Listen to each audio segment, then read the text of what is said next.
Hello everyone, Red Robot here. Man, I've been really enjoying the gun Mettle update.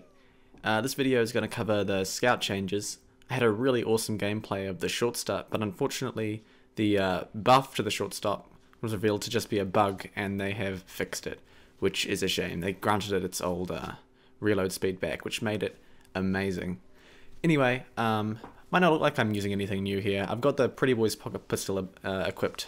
Just trying it out, seeing what I can do with it. This map is CP Powerhouse, the new Valve created map in the update. Really love it. It's got a whole bunch of elements taken from Hydro, which is a map which is pretty much impossible to play on a Valve server nowadays, but one that I really love the art style of. So, losing the first point here, my team wasn't very good this game, and not just saying that because I'm great, but they do nothing. They do nothing at all. Anyway, you see me trying to use the Pretty Boys, a little bit of health getting back from it. I don't know.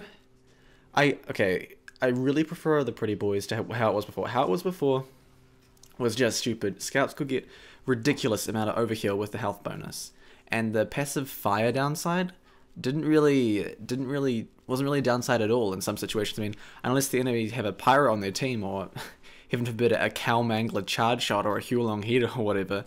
It basically didn't have a downside. The fact that it had slower firing speed, well, that generally didn't even matter, because if you're a scout, you're going to be using your scattergun most of the time anyway. I was just trying to figure out what's the point of this weapon, or what are you supposed to use it for.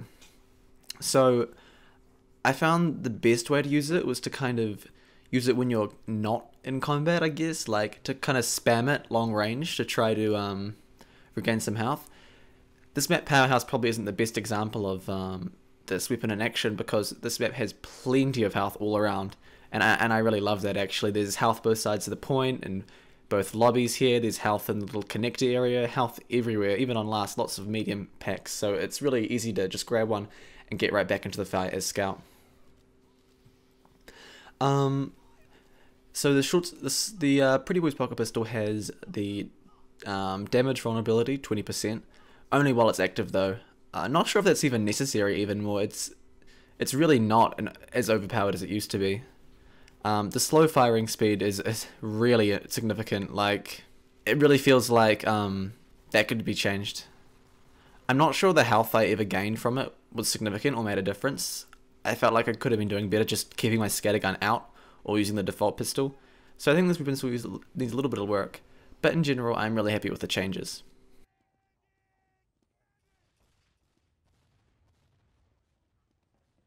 And here we see the new Dead Ringer in action. Scout, see that spy could still tank 3.5 scatter shots, meat shots rather. So I don't think it's put in an underpowered state. Really enjoyed the change. I'll talk about it more in my spy video. So yeah. Me trying to use it long range. Unfortunately I wasn't injured when I was doing that. Yeah, it just doesn't seem to make sense why you would ever use the Pretty Boys pistol over the Mad Milk. The Mad Milk can give you really significant healing, and it's healing that you can get while in combat. What do I mean by that? Well, with the Pretty Boys pocket pistol, if you're shooting someone with it, you're sacrificing huge damage from your scattergun, right?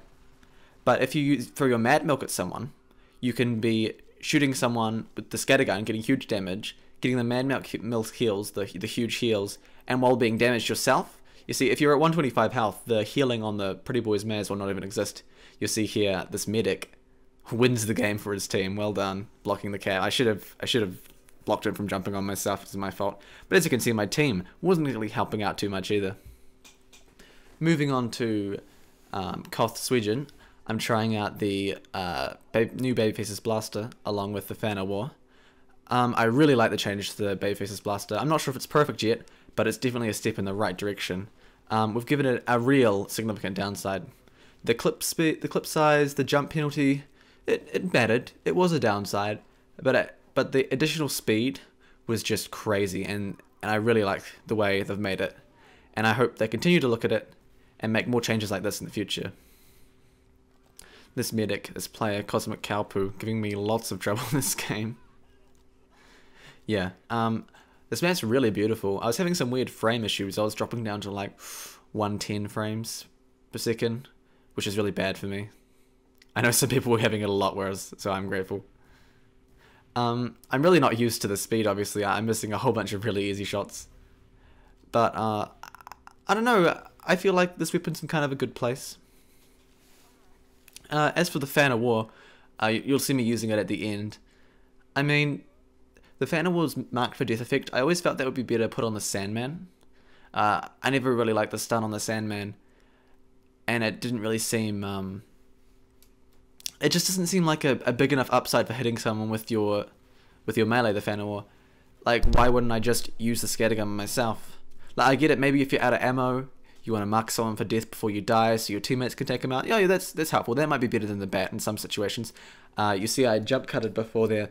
That sniper just took me out after a few minutes of running around doing nothing, basically. Not very interesting. You'll see here one of the downsides of the Babyface's blaster coming into action. As I decide to go back... Oh, I can't. I might have been able to parkour my way on top of one of those little ornaments and get back there, but I couldn't be bothered. Yeah, maps that have alternate routes that take double jumps. That's the downside for the Babyfaces, I guess, but the new change, the damage taken reducing your boost, is a really, really good step in the right direction. You'll see it come into play here as this heavy starts firing at me. Yeah, so I'm getting away. This heavy does barely any damage, but takes away a huge chunk of my boost, and I really like that. It's really like a scout weapon that you'd want to use to stay on the flanks and just kind of hop in, pick at them with some damage, and before they can react, get away. That's the kind of playstyle they're going for now. Because when you're really slow, you're kind of a sitting duck. And yeah, as you can see, the fire, even just a tick of fire damage, even after doing 162, the fire just all gone. And yeah, I really like that. Actually, now I think of it, the Mad Milk might be a good weapon to combo with... my aimbot's going a bit out of control. The Mad Milk might be a good weapon to combo with the Babyfaces because you can use it to put out that fire, which really destroys you, like, completely. Although, anything that makes Pyro's afterburn better, I'm happy about. I've been trying to use my pistol at longer ranges to get some boost before moving into combat. Hasn't really been working. I probably should have just stuck with holding the Babyfaces out, honestly. Or use the Mad Milk. As for Sweden, really beautiful looking map. And it's got a lot of roofs you can stand on, options, places for you to go. I don't really like the whole sniper line. It's almost from spawn to spawn and onto the point. But other than that, it's a really cool map. And as you can see, I will not let the sniper escape. Yeah. Well, anyway, playing Scout with these new changes has been really fun. Shame about the short stop nerf, but I can't have everything. I'm happy about the changes anyway. Cool, I'll see you guys next time and we'll talk about the soldier.